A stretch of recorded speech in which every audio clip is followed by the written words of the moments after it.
Good morning friends. Fundamentals of entrepreneurship, उद्योजकतेची मूलतत्वे या विषयामध्ये सूक्ष्म, लघु व मध्यम उद्योगांच्या समस्या आज आपण अभ्यासणार आहोत. या आधीच्या लेक्चरमध्ये सूक्ष्म, लघु व मध्यम उद्योग म्हणजे काय, त्यांची उपयोगिता, देशाच्या अर्थव्यवस्थेमध्ये असणारे त्यांचं स्थान हे पाहिलेलं आहे. हे जे सगळे उद्योग आहेत ते MSME म्हणून ओळखले जातात, micro, small and medium enterprises. 2020मध्ये गेल्याच वर्षी यांच्या व्याख्येमध्ये बदल केला गेला. त्यानुसार 1 ते 5 कोटीपर्यंत व्यवसाय असणारे उद्योग हे सूक्ष्म उद्योग, 10 कोटी ते 50 कोटीपर्यंत व्यवसाय असणारे उद्योग हे मध्यम उद्योग म्हणून इथं ओळखले गेलेले आहेत. आजच्या या लेक्चरमध्ये आपल्याला या उद्योगांच्या समस्या कुठल्या आहेत हे अभ्यासायचं आहे. ज्यावेळी आपण म्हणतो आहे की उद्योग वाढले पाहिजेत, उद्योगधंदे वाढले पाहिजेत, देशाची प्रगती झाली पाहिजे, परंतु उद्योगधंदे यांची वाढ सहजासहजी होत नाही. त्यासाठी पुरेसे इन्फ्रास्ट्रक्चर, पुरेसं भांडवल इथं आवश्यक असावं लागतं. आणि त्यामध्ये बऱ्याचशा त्या वेगवेगळ्या समस्या भारतीय उद्योजकांसमोर आज देखील आहेत. आज जरी म्हणत असलो आपण 21 शतक आलं तरी देखील या समस्या तशाच राहिलेल्या आहेत. तर या उद्योगांसमोर, म्हणजे सूक्ष्म, लघु व मध्यम उद्योगांसमोर कोणकोणत्या समस्या निर्माण होत आहेत, सध्याच्या घडीला आहेत, याचा आपण इथं विचार करूया. त्यातली पहिली जी समस्या आहे ती म्हणजे भांडवल उभारणीची समस्या. जरी आपल्याला भांडवल इथं कमी दिसत असलं, सूक्ष्म उद्योगांच्या बाबतीमध्ये 1 ते 5 कोटी, 1 कोटी किमान भांडवल आणि 5 कोटीचा टर्नओव्हर ही जरी व्याख्या केलेली असली तरी देखील 1 कोटी जमवणं आजच्या घडीला छोट्या माणसांना इथं शक्य नसतं. बऱ्याच वेळा ज्यावेळी मध्यम स्वरूपाचा प्रकल्प उभा करायचा असतो त्यावेळी यापेक्षा जास्त भांडवल लागतं आणि ते भांडवल गोळा करणं सहजासहजी इथं शक्य नसतं. त्यामध्ये 2 गोष्टी असतात. एक, नॅशनलाइज्ड बँका. या ज्या नॅशनलाइज्ड बँका आहेत त्या बँका फक्त मोठ्या उद्योगांना जास्तीत जास्त कर्ज देण्याचा प्रयत्न करतात, त्यांना छोट्या उद्योजकांना त्या उभं करून घेत नाहीत. दुसऱ्या ज्या सहकारी बँका असतात, शेड्यूल्ड बँका असतात, त्या या उद्योगांना कर्ज देऊ शकत असल्या तरी जेवढी आवश्यकता असते तेवढी कर्ज इथं मिळू शकत नाहीत.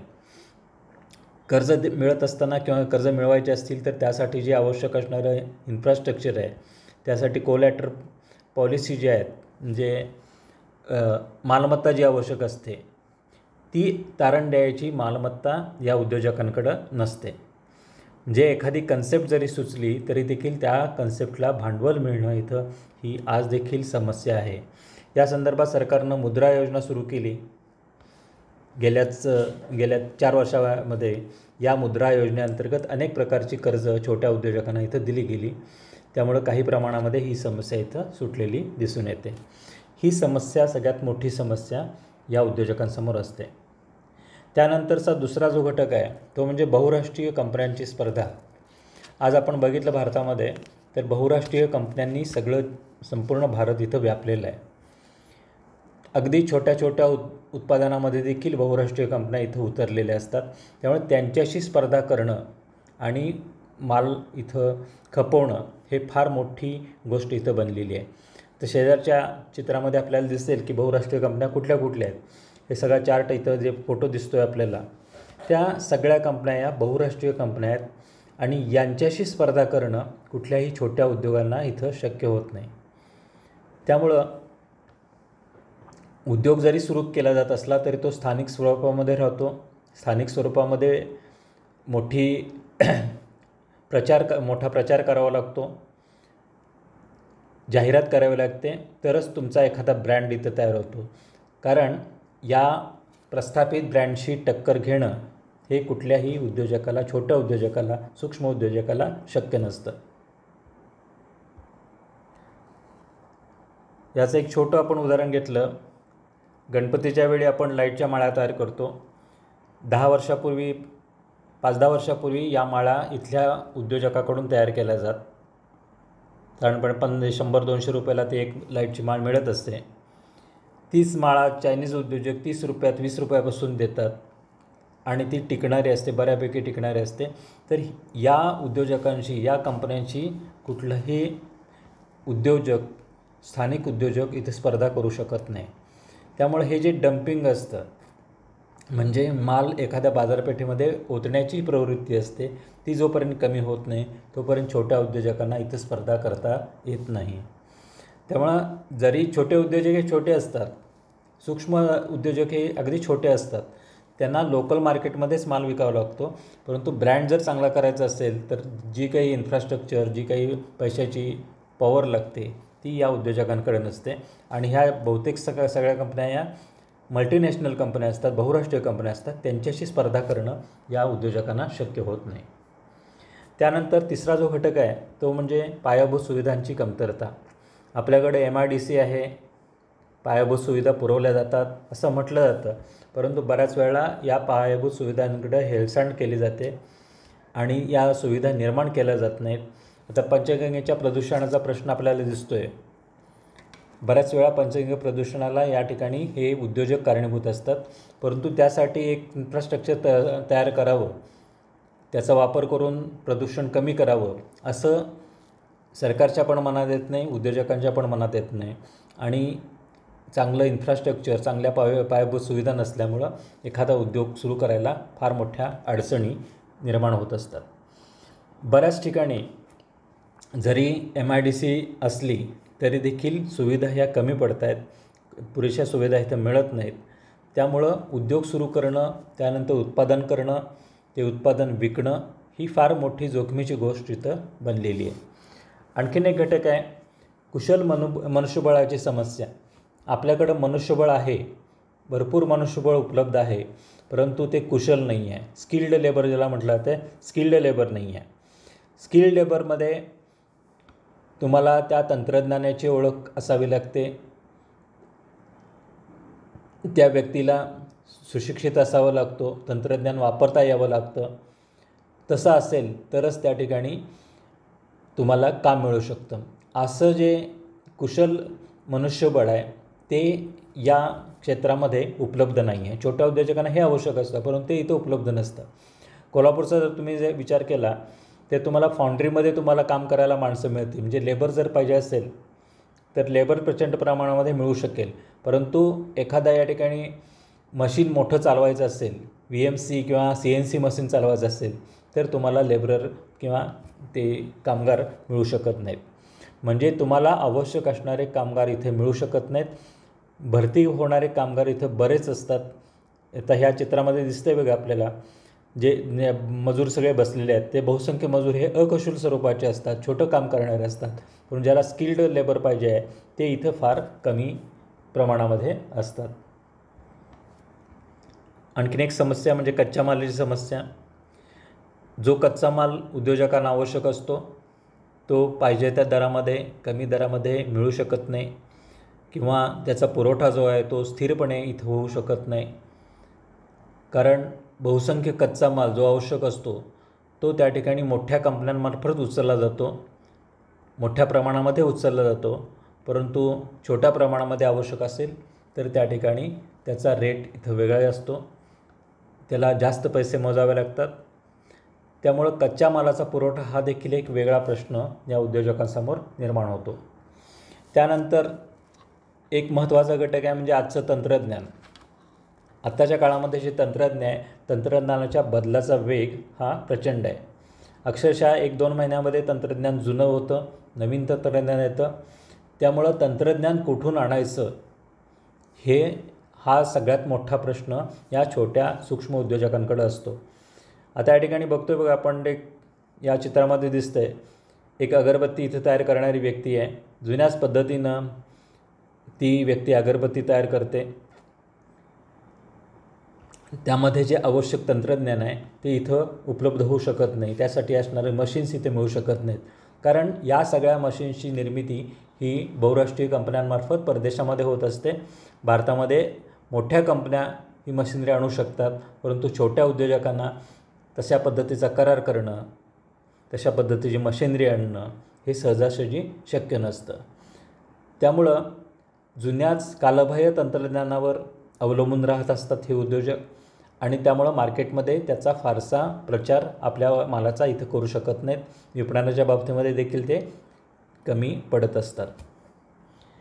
आणखी संशोधनासाठी देखील ते फारसं काही करू शकत नाहीत, कारण एखादी गोष्ट शोधायची असेल तर त्यासाठी पैसा लागतो, संशोधन करावं लागतं आणि त्यासाठी प्रचंड मोठी किंमत इथं मोजावी लागते.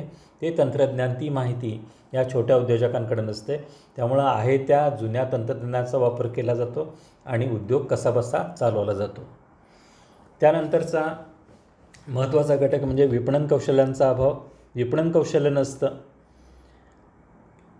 मोठ्या उद्योजकांकडे, मोठ्या कंपन्यांकडे जे विपणन कौशल्य असतं ते विपणन कौशल्य छोटे उद्योजक इथं घेऊ शकत नाहीत. त्यांना छोट्या छोट्या गोष्टींचा इथं विचार करावा लागतो. त्यांची डिस्ट्रीब्युशन करण्याची पद्धत, विपणन करण्याची आणि वितरण करण्याची पद्धत ही छोटी असते.